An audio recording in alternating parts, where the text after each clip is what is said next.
မင်္ဂလာပါသမီးနာမည်ကတော့အရှမ်းနေဖြစ်ပါတယ်ရှင်သမီး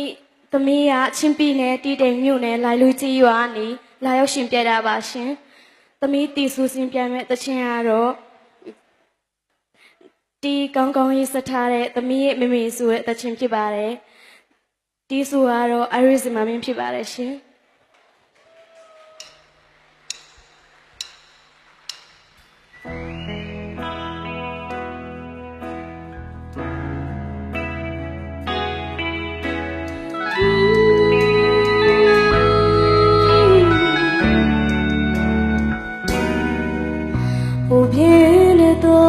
အတွေ့ကြတဲ့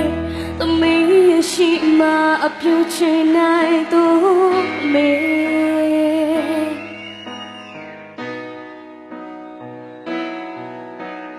ရှိကမြေကွယ်ကပေးလို့ကိုအားပေးနေတဲ့စကားတွေသာပြောတယ်သမီးရဲ့မေမငြင်း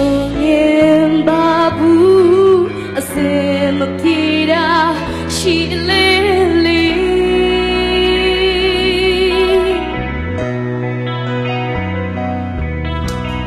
အင်းညာလုံးတုံးရင်နေပါစေပူပြင်းလေနာမအမြဲခွေကပေးတယ်အိုးလောကရဲ့လက်ကွက်ကြတဲ့မတောင်းရရှိမှရတည်နေ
ရှိမှ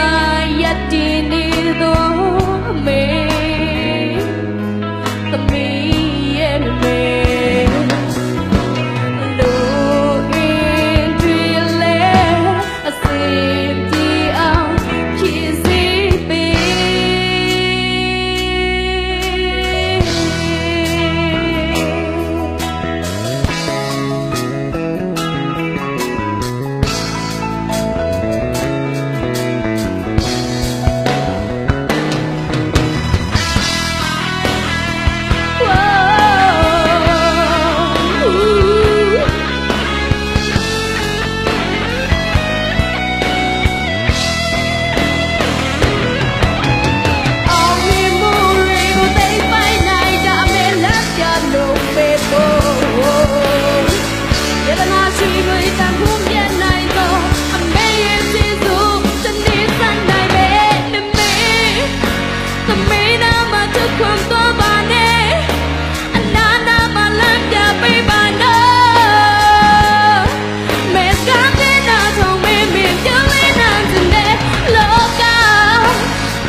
ကျေးဇူးတင်ပါတယ်